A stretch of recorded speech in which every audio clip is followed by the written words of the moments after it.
Ave Maris Stella. Hello and welcome back to Vatican II in a Year. This is your host, Father Matthew Schneider. I am a priest of the Legionaries of Christ, and I teach theology. This is a podcast on the Star Cross Correction Network at sqpn.com. Today we are on day 184, and we're covering Nostra Aetate 2 on the development of religious ideas, and specifically non-Abrahamic religions, so all the religions outside of Christianity, Judaism, and Islam. If you want to follow along, we have a reading plan and more details at sqpn.com/Vatican and frmatthewlc.com/Vatican. Yesterday we spoke about how we are all one human race, drawn to God, and religions seek to help us with this. Today, we'll talk about various non-Abrahamic religions, our man's search for God, and we should start with collaboration, seeking what good they have. So, we're just covering paragraph 2. Paragraph 2 has 3 subparagraphs. 2b is bigger than A and C combined, but I'm just going to do them by the subparagraphs so they are in the text and not try and break up B or something like that. But so A just gives a general sense of the divine in various cultures. B talks about Buddhism, Hinduism, and other pagan religions, offer some limited truth in man's search for God. And then C is about how we should collaborate with them and not just be in opposition with them. So let's start with A, 2A. From ancient times down to the present, there is found among various peoples a certain perception of that hidden power which hovers over the course of things and over the events of human history. At times, some indeed have come to the recognition of a supreme being or even a father. This perception recognition penetrates their lives with profound religious sense. In this, we see kind of 2 ways that people can come to know God outside of his revelation through Moses and the burning bush, through Jesus, things like that, right? The first way is what we call natural theology. So when we study philosophy, the class is often called philosophy of God or natural theology. And what this is what we can know about God with our mind alone. And at times, people have come to know that there's a one supreme being in this way. If you think of the Greek philosophers, they grew up in a pagan culture. They're all the pagan pantheon of gods, Zeus and Helen and all those different, and Athena, etc. But what did Plato have? Plato had the one as the ultimate power. Aristotle had the unmoved mover. And these are many ways an all-powerful deity. They aren't a creator out of nothing, kratio ex nihilo deity, because they still had an idea of eternal matter, but they're very close to the understanding we have of God as that ultimate being. And so this is an important aspect we think about. But there's also that idea of religious sense by intuition. Different religions have found kind of an all-powerful father figure in the gods. I remember they were talking about some tribe, and it was so much they wouldn't whisper it. So it took the sociologists or anthropologists who were trying to study this tribe years before they realized, they weren't telling us because we're outsiders, and they have this supreme one father God. And that's much more by intuition. I don't expect a tribe that's still, hunting and gathering to have that degree of philosophy of Plato and Aristotle. You need a little bit more of like a city and development to have people to be able to spend that time on philosophy, probably.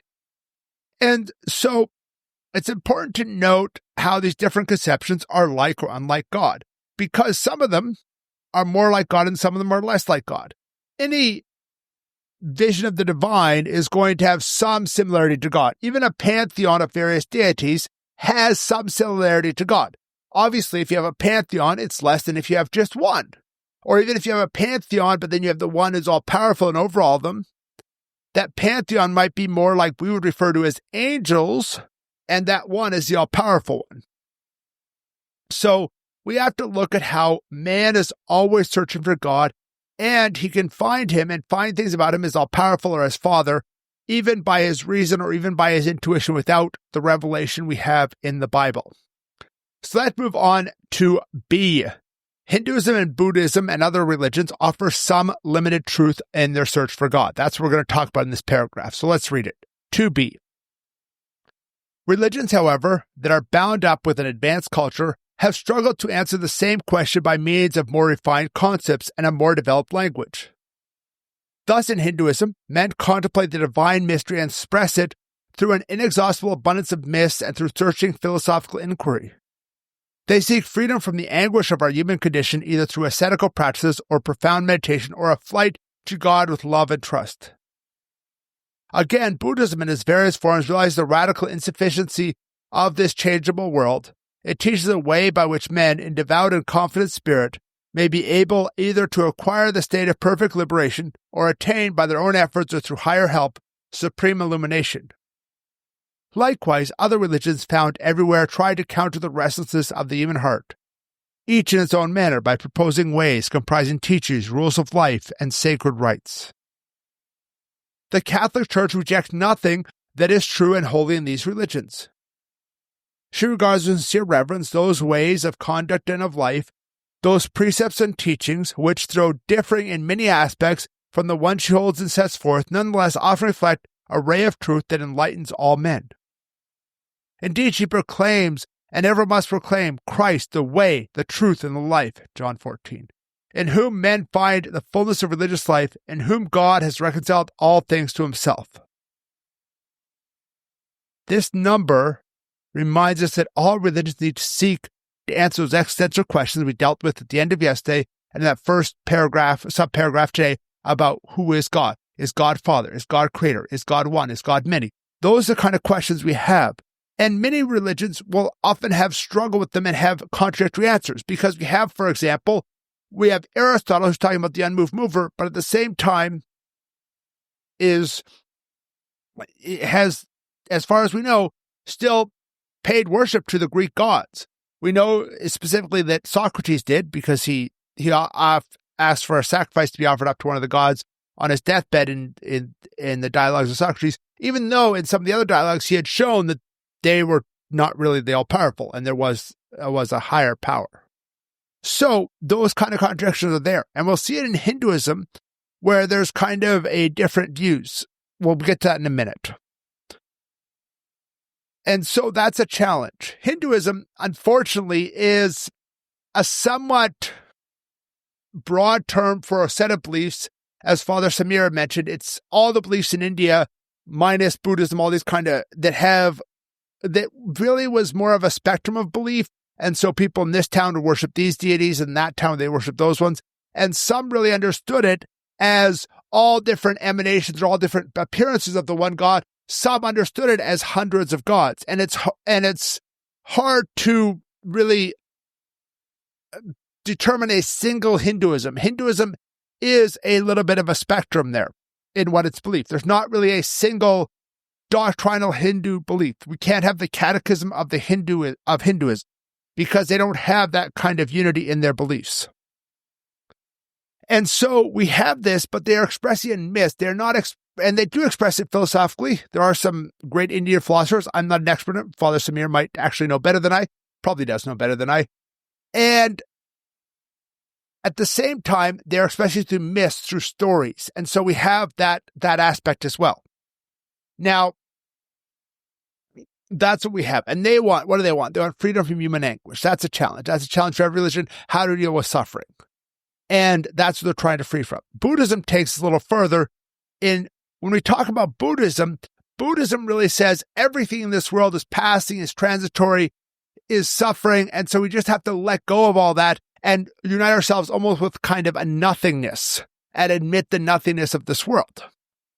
And that is close to the truth in the sense that everything's passing and this and that, but it's not admit the nothingness, it's admit the ultimate power of God over top of all of it. And so we see the good of the Buddhists who are seeking this liberation. It's imperfect liberation because they're seeking to be liberated to nothing, not to God. But we hope that there is some divine illumination to realize, hey, there is some power beyond this changing world. And it's not just this changing world that is always changing and never stable and never really going to be giving you the fullness of understanding.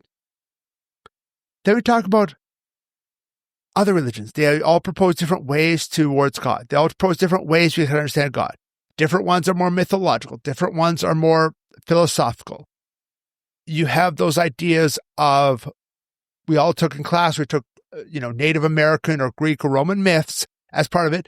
And those myths are not just myths on their own. They're also often accompanied by beliefs, by rites, by social practices that give meaning to people's lives. And obviously, in a polytheistic thing, there are problems, but we don't just say, hey, here's all the problems. We say, hey, let's start with what we have in common. Let's start, we have an understanding that we have a divine, things like that, right? And so that's an important aspect. And it's important to see not just that every religion other than Christianity is false because it doesn't have the fullness of truth, but to start by pointing out, hey, here is what this religion says that is true. Here is what this religion says that has something we can work together with. One of the interesting things of almost every religion out of the world, you have a very similar moral code. There are slight deviations here and there, but this is important, and this is part of what we talk about in moral theology. Fundamental moral theology, a lot is based on natural law, and natural law is a law inherent in our human nature, so it is natural that in every different religion you're having those same beliefs. Now, they aren't generally going to have the 10 Commandments, but you'll have other beliefs. In Sikhism, for example, you have, I think it's 5 or 7 core virtues, but if you practice those virtues, those end up being relatively similar to the 10 Commandments and things like that, right? One of them is honesty, for example. That's do not lie, the 10th commandment, right? And even with that, we always proclaim Jesus. Jesus is the way, the truth, and the life. It's the ultimate end of religion. All religion is pointed to him, but we always need to proclaim him because he is the fulfillment of every other religion. Every other religion needs to be pointing to him. Every truth there is found in the fullness of truth, which is him himself. God is truth itself, himself. Finally, paragraph 2c, we should collaborate with other religions. Let's read it. The Church, therefore, exalts her sons that through dialogue and collaboration with the followers of other religions, carried out with prudence and love and in witness of the Christian faith and life, they recognize, preserve, and promote the good things, spiritual and moral, as well as the social cultural values found among these men. This is something the Church has often done, is to look for the positive in the culture she's gone to and start with them. She even has a term for the semina verbi, the seeds of the word, the seeds that are going to bring forth those aspects. And even the enculturation we have of the gospel often enculturates specific values that certain cultures value more than others. For example, Asian cultures tend to value the community more and the individual less. And there's nothing contrary to Christianity to have a Christian to set up the church a little bit more than that. Honestly, the church values the family and community a little more than often secular Western cultures do, which are very individualistic. And so we can do that, and we do enculturation. There is a practice in Mexico of a big celebration on All Souls Day to remember all the departed. And a lot of that came from ancestor worship. Now, it was transformed from ancestor worship to honoring the dead, but that's an important aspect. And how do we collaborate? We talked about Assisi. We talked about working for peace. We often can work together in certain things of charity. Often, I know in modern American and Canadian universities, you'll have a kind of area for the chaplains and a different space, and they often share them. And so you have to collaborate there as well. So hopefully that gives a good summary of this number. Thank you for listening to this episode of Vatican II in a Year. I do this podcast on a volunteer basis, and my local religious community relies on donations to help pay our bills. If you want to support my community, you can go to patreon.com/frmatthewlc.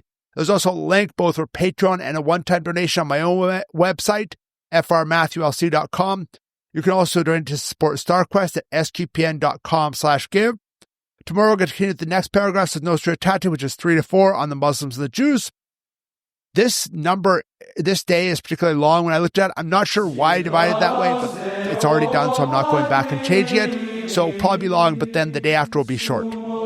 Please join us then to learn more about Vatican II, which provide a blueprint for the Catholic Church. Go to sqpn.com/Vatican, frmatthewlc.com/Vatican, or Vatican SQPN on Facebook and X for more information on the podcast, such as playlists for individual documents and a reading plan. Amen.